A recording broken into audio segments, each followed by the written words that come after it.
Assalamualaikum warahmatullahi wabarakatuh.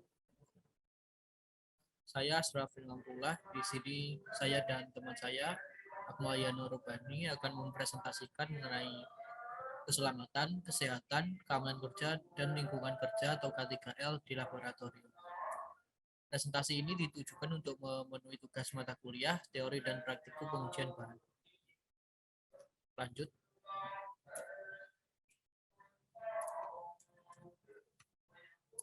Yang pertama yaitu definisi K3L. K3L merupakan hal penting dalam operasional laboratorium yang harus diperhatikan dan diterapkan di dalam lingkungan laboratorium, baik untuk kegiatan umum maupun kegiatan pengujian. K3L berupaya dalam peningkatan kualitas pelindungan keselamatan, mencakup beberapa aspek, seperti aspek fisik, mental, dan sosial pada seluruh sivitas yang terlibat di dalam kegiatan laboratorium ataupun pengujian. Dengan adanya K3L, diharapkan dapat memberikan keamanan dan kenyamanan pada saat kegiatan di dalam laboratorium berlangsung. Tujuan dari K3L yaitu sebagai berikut. Untuk yang pertama, menjamin keselamatan seluruh pengguna laboratorium dari potensi kecelakaan kerja. Kedua, memberikan edukasi dan pengetahuan tentang K3L kepada seluruh pengguna laboratorium. Kemudian untuk yang ketiga, yaitu meminimalisir terjadinya kecelakaan kerja dengan identifikasi potensi bahaya pada laboratorium. Lanjut.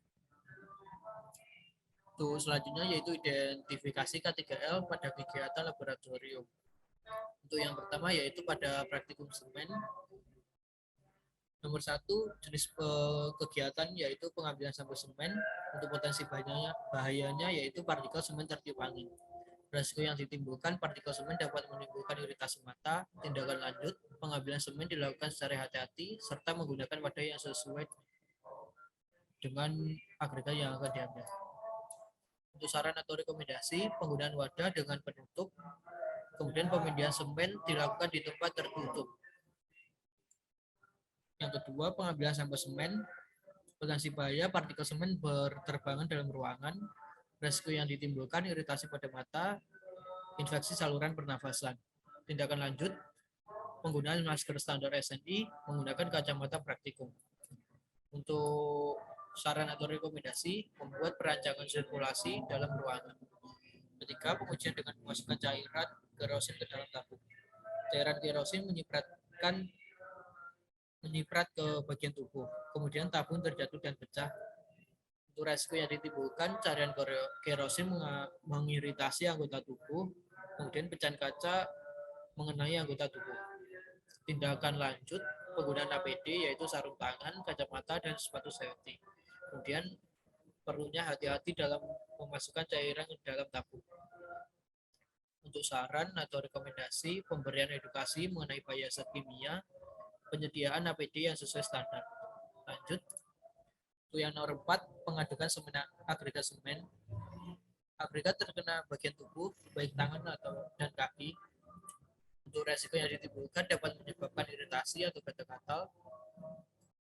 Kemudian untuk tindak lanjut, penggunaan sepatu safety dan sarung tangan yang memenuhi standar.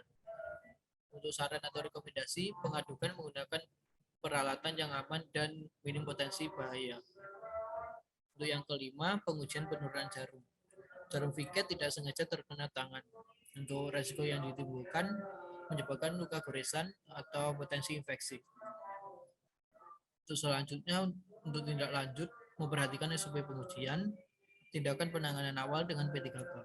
Untuk saran atau rekomendasi, memperhatikan kondisi sekitar sebelum melakukan pengujian. Untuk yang keenam, pengayakan semen. Untuk potensi bahayanya yaitu partikel semen mengenai anggota tubuh. Resiko yang ditimbulkan yaitu iritasi ringan ataupun fatal, yaitu pada mata dan saluran pernafasan. Untuk tindak lanjut yaitu menggunakan APD sesuai dengan standar, yaitu masker, kacamata, dan pelindung. Kemudian untuk saran atau rekomendasi, pengayakan semen dilakukan secara hati-hati dan pengayakan dilakukan menggunakan mesin agar lebih aman. Lanjut. Untuk agregat kasar, jenis kegiatan pengambilan sampel material agregat kasar berupa batu. Agregat kasar terjatuh dan berpotensi mengenai anggota tubuh atau yang paling sering terjadi yaitu mengenai kaki. Untuk resiko yang ditimbulkan dapat melukai kaki dan anggota tubuh lainnya. Untuk untuk tindak lanjut yaitu penggunaan APD seperti sepatu safety dan sarung tangan. Kemudian untuk saran atau rekomendasi, wadah pengambilan agregat disesuaikan. Kemudian untuk jalur pemindahan pada jalan dengan mobilitas rendah. Kedelapan, pengambilan peralatan pengujian sampel. Peralatan dapat terjatuh dan mengenai anggota tubuh. Resiko yang ditimbulkan menyebabkan luka memar dan gores serta cedera lainnya. Pada tindak lanjut, yaitu pengambilan alat dapat menggunakan alat bantu. Kemudian untuk saran atau rekomendasi memberikan edukasi terkait SOP pengambilan peralatan. Lanjut, nomor 9 yaitu pengayakan agregat kasar, potensi bahaya yang ditimbulkan yaitu saringan tidak tertata dengan benar. Akibat yang ditimbulkan yaitu adalah saringan terpental dan berpotensi mengenai anggota tubuh. Agregat yang sedang diayak juga dapat mengenai anggota tubuh. Kemudian untuk tindak lanjut, penggunaan APD, sarung tangan, kacamata, dan sepatu safety. Memastikan saringan sudah tertata dengan benar. Kemudian untuk rekomendasi, yaitu memberikan edukasi terkait SOP pengujian sampel agregat. Lanjut pada agregat kasar, pengujian berat agregat untuk potensi bahayanya yaitu timbangan air dapat berpotensi menyebabkan luka gores dan memar. Resiko yang ditimbulkan yaitu tangan terjepit bagian saringan dari timbangan. Kemudian tangan tergores tali kawat timbangan. Untuk tindak lanjut yaitu menggunakan sarung tangan yang memenuhi standar. Untuk saran atau rekomendasi mengoperasikan alat timbangan sesuai dengan SOP, yaitu pengambilan timbangan dengan hati-hati. Ke-11, pengovenan agregat kasar. Oven yang panas dapat mengenai anggota badan. Untuk resiko yang ditimbulkan yaitu menyebabkan luka bakar pada tangan. Kemudian untuk tindak lanjut yang disarankan yaitu menggunakan sarung tangan dan tindakan penanganan awal dengan P3K. Untuk rekomendasi yaitu memasang tanda bahaya pada area oven. Ke-12, pencucian agregat kasar berupa batu. Permukaan batu yang sedikit kasar dan tajam pada sisinya menjadi potensi bahaya pada jenis kegiatan pencucian agregat kasar. Untuk resiko yang ditimbulkan yaitu menyebabkan luka gores dan luka lecet. Tindak lanjut yaitu penggunaan sarung tangan khusus untuk mencuci agregat. Kemudian untuk rekomendasi yaitu pencucian dilakukan secara berhati-hati. Untuk nomor 13, pengambilan sampel material agregat halus berupa pasir. Untuk potensi bahayanya yaitu agregat halus, pasir jatuh dan berterbangan. Untuk resiko yang ditimbulkan yaitu pasir mengiritasi mata. Tindakan lanjut penggunaan APD untuk melindungi bagian mata. Untuk tindakan atau saran rekomendasi yaitu pada pengambilan agregat disesuaikan untuk pemindahan pada jalan dengan mobilitas rendah. Kemudian pengujian larutan untuk potensi bahayanya yaitu cairan NaOH yang dimasukkan ke dalam larutan dapat menyebabkan iritasi pada bagian mata, tangan, dan saluran pernafasan. Kemudian untuk tindak lanjut yaitu penggunaan masker, kacamata, dan sarung tangan untuk melindungi anggota tubuh. Untuk saran atau rekomendasi memberikan edukasi terkait SOP pengujian larutan, kemudian memberikan edukasi mengenai bahaya zat kimia. Untuk nomor 15, pengujian larutan, tabung pengujian terjatuh dan pecah atau mengenai bagian tubuh. Pecahan kaca melukai anggota tubuh, kemudian untuk larutan bisa mengiritasi anggota tubuh. Tindakan lanjut yang direkomendasikan yaitu melengkapi diri dengan sarung tangan dan sepatu safety. Kemudian penanganan awal dengan P3K. Untuk rekomendasi, memberikan edukasi terkait SOP pengujian sampel agregat dan edukasi terkait bahaya zat kimia. Lanjut, pengujian berat agregat nomor 16. Potensi bahaya yaitu timbangan air dapat berpotensi menyebabkan luka gores dan memar. Tangan terjepit bagian saringan dari timbangan dan tangan tergores tali kawat timbangan. Tindak lanjut, penggunaan sarung tangan yang memenuhi standar. Kemudian untuk saran rekomendasi, pengoperasian alat timbangan sesuai dengan SOP, yaitu pengambilan timbangan dengan hati-hati. Pengopenan agregat halus. Untuk potensi bahayanya yaitu oven yang panas dapat mengenai anggota badan. Kemudian menyebabkan luka bakar pada tangan. Untuk resiko yang ditimbulkan, lanjut pada tindak lanjut yaitu menggunakan sarung tangan, tindakan penanganan awal dengan P3K. Kemudian untuk rekomendasi atau saran, memasang tanda bahaya pada area oven. Nomor 18, pengayaan agregat halus.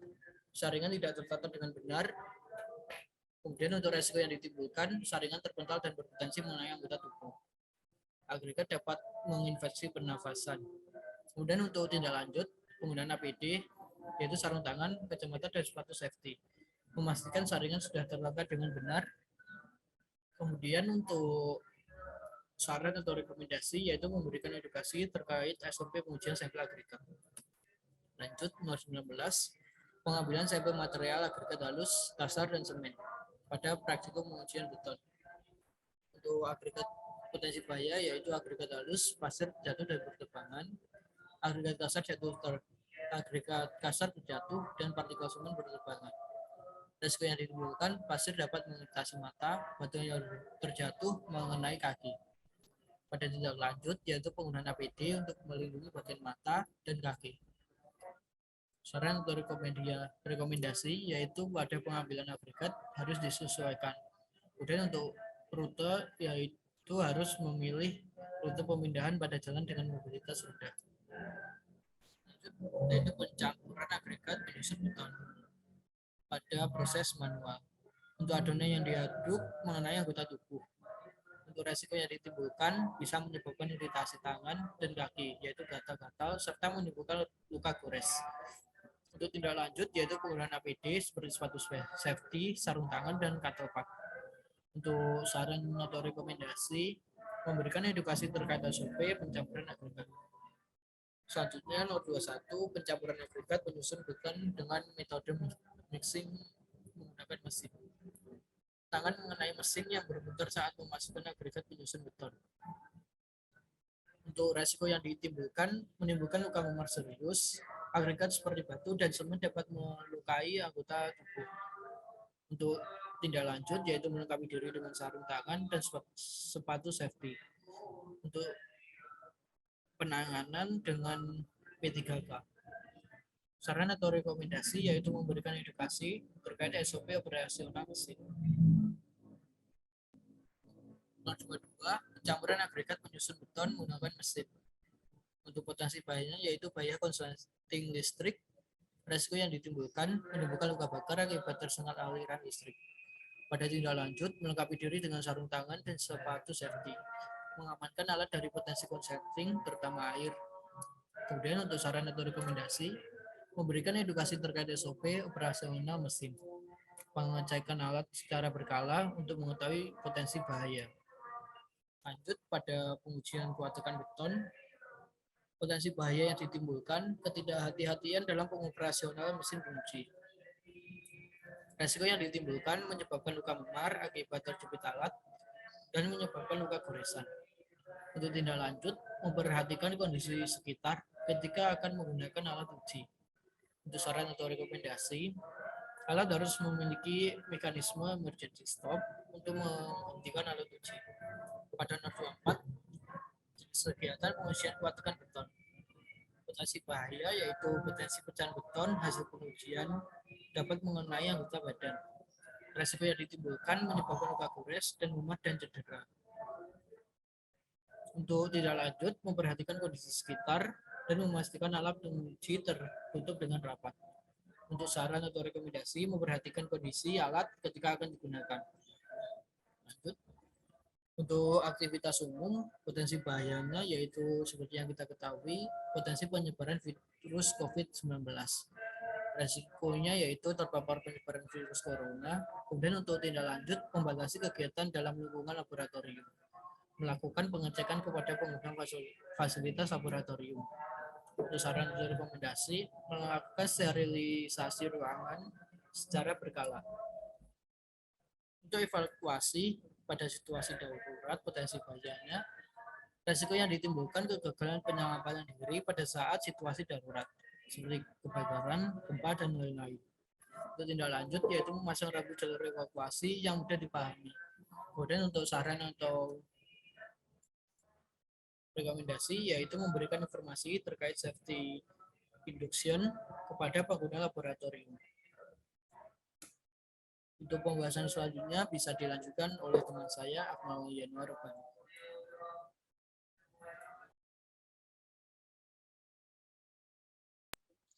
Assalamualaikum warahmatullahi wabarakatuh. Baik, berikut saya akan mempresentasikan penilaian risiko K3L. Penilaian risiko adalah pendekatan sistematis untuk mengidentifikasi dan mengendalikan bahaya. Ini harus dilihat sebagai proses yang membantu kita untuk mengidentifikasi unsur-unsur kegiatan apa yang dapat menyebabkan cedera pada manusia, dan memperkenalkan langkah-langkah pengendalian yang diperlukan untuk mengurangi risiko cedera pada tingkat yang dapat diterima. Dengan penilaian risiko, diharapkan semua orang mengetahui pengendalian operasional apa yang diperlukan ketika ada risiko yang signifikan. Next. Tabel nilai tingkat kemungkinan terjadi.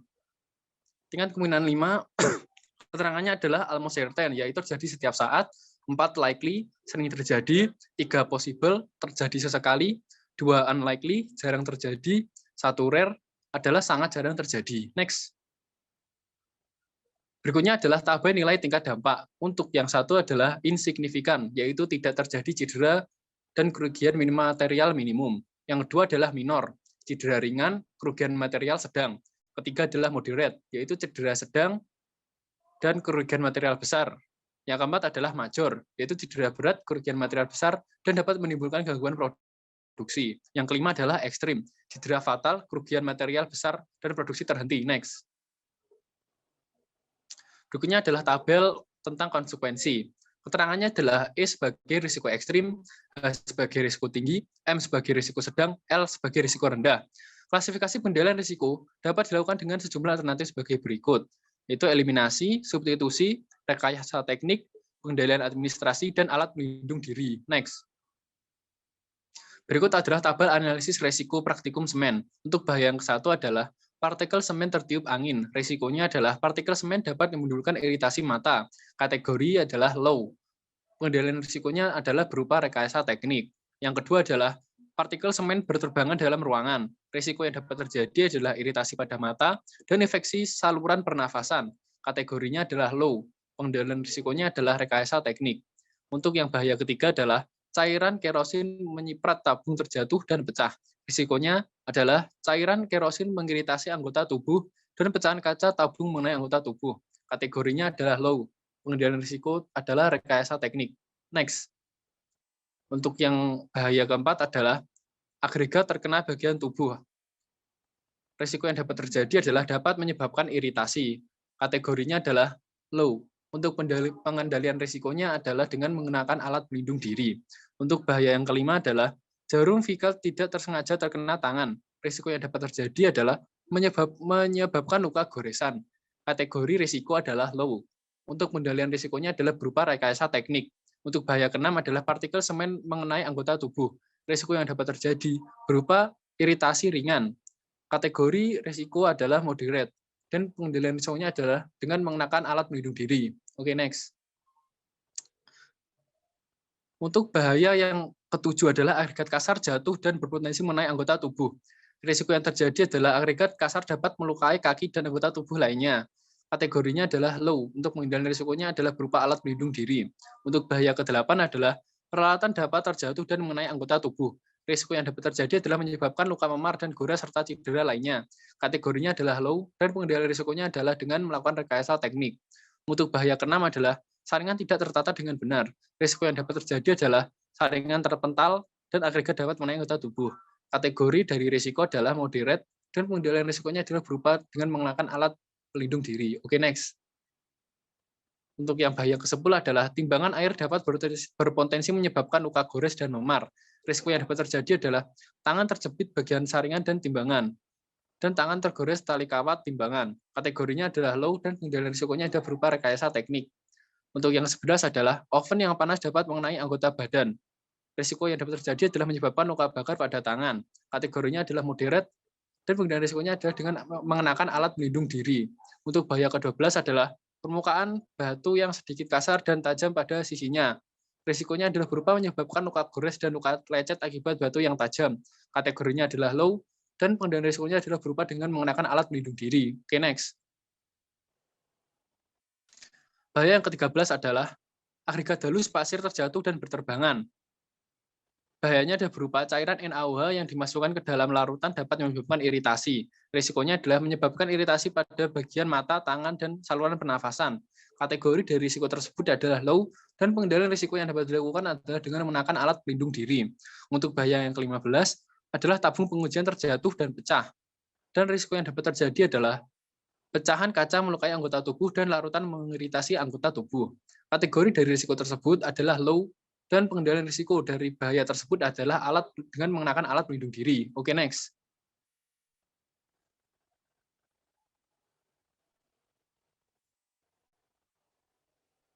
Next. Untuk bahaya yang ke-19 adalah agregat halus pasir terjatuh dan berterbangan. Agregat kasar batu terjatuh dan partikel semen berterbangan. Risiko yang dapat terjadi berupa pasir dapat mengiritasi mata dan batuan terjatuh mengenai kaki. Kategori dari bahaya tersebut adalah low. Untuk pengendalian risiko dari bahaya tersebut adalah dengan menggunakan alat pelindung diri. Untuk bahaya yang ke-20 adalah adonan yang diaduk mengenai anggota tubuh. Risiko yang dapat diterima adalah menyebabkan iritasi tangan dan kaki. Dan kategori dari risiko tersebut adalah moderate. Untuk pengendalian risikonya adalah dengan menekan alat pelindung diri. Untuk bahaya yang ke-21 adalah tangan mengenai mesin yang berputar saat memasukkan agregat penyusun beton. Risiko yang dapat terjadi adalah menimbulkan luka memar serius dan agregat seperti batu dan semen dapat mengenai anggota tubuh. Kategorinya adalah moderate. Dan pengendalian risikonya adalah rekayasa teknik. Next. Untuk bahaya yang ke-22 adalah bahaya korsleting listrik. Risiko yang dapat terjadi adalah menimbulkan luka besar akibat serangan listrik. Kategori dari risiko tersebut adalah low, dan pengendalian risikonya adalah dengan menggunakan alat pelindung diri. Untuk bahaya yang ke-23, ketidakhati-hatian dalam mengoperasikan mesin uji. Risiko yang dapat terjadi adalah menyebabkan luka memar akibat terjepit alat dan menyebabkan luka goresan. Kategorinya adalah moderate, dan pengendalian risikonya adalah dengan melakukan rekayasa teknik. Untuk bahaya yang ke-24 adalah potensi pecahan beton hasil pengujian kuat tekan mengenai anggota badan. Dan risikonya adalah menyebabkan luka gores dan memar dan cedera serius pada anggota tubuh lain. Untuk kategori risiko tersebut adalah moderate, dan pengendalian risikonya adalah dengan menggunakan alat pelindung diri. Next. Bahaya yang ke-25 adalah potensi penyebaran virus COVID-19.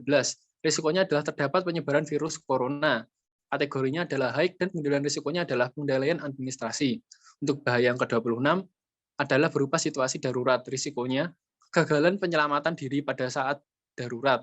Untuk kategori risiko tersebut adalah moderate, dan pengendalian risikonya adalah berupa pengendalian administrasi. Oke, next. Berikut adalah hasil dan kesimpulan. Untuk berikut adalah diagram persentase penilaian risiko kecelakaan kerja dan diagram persentase pengendalian risiko kecelakaan kerja. Dari diagram lingkaran di atas, nilai penilaian risiko yang didapat pada lokasi observasi didominasi oleh risiko rendah, sebesar 61,53%. Sedangkan untuk risiko menengah, presentasinya adalah sebesar 34,62%, serta nilai paling rendah adalah pada risiko tinggi, yakni sebesar 3,85%. Lalu, untuk persentase pengendalian risiko kecelakaan kerja adalah berdasarkan diagram lingkaran tersebut, langkah pengendalian risiko kecelakaan kerja yang dilakukan didominasi oleh langkah pengendalian dengan menggunakan APD, sebesar 53,85%. Untuk pengendalian dengan rekayasa teknik, presentasinya adalah 38,46%, dan pengendalian dengan cara administratif sebesar 7,69%. Oke, next. Demikian presentasi dari kami. Maaf apabila banyak kurang lebihnya. Wassalamualaikum warahmatullahi wabarakatuh.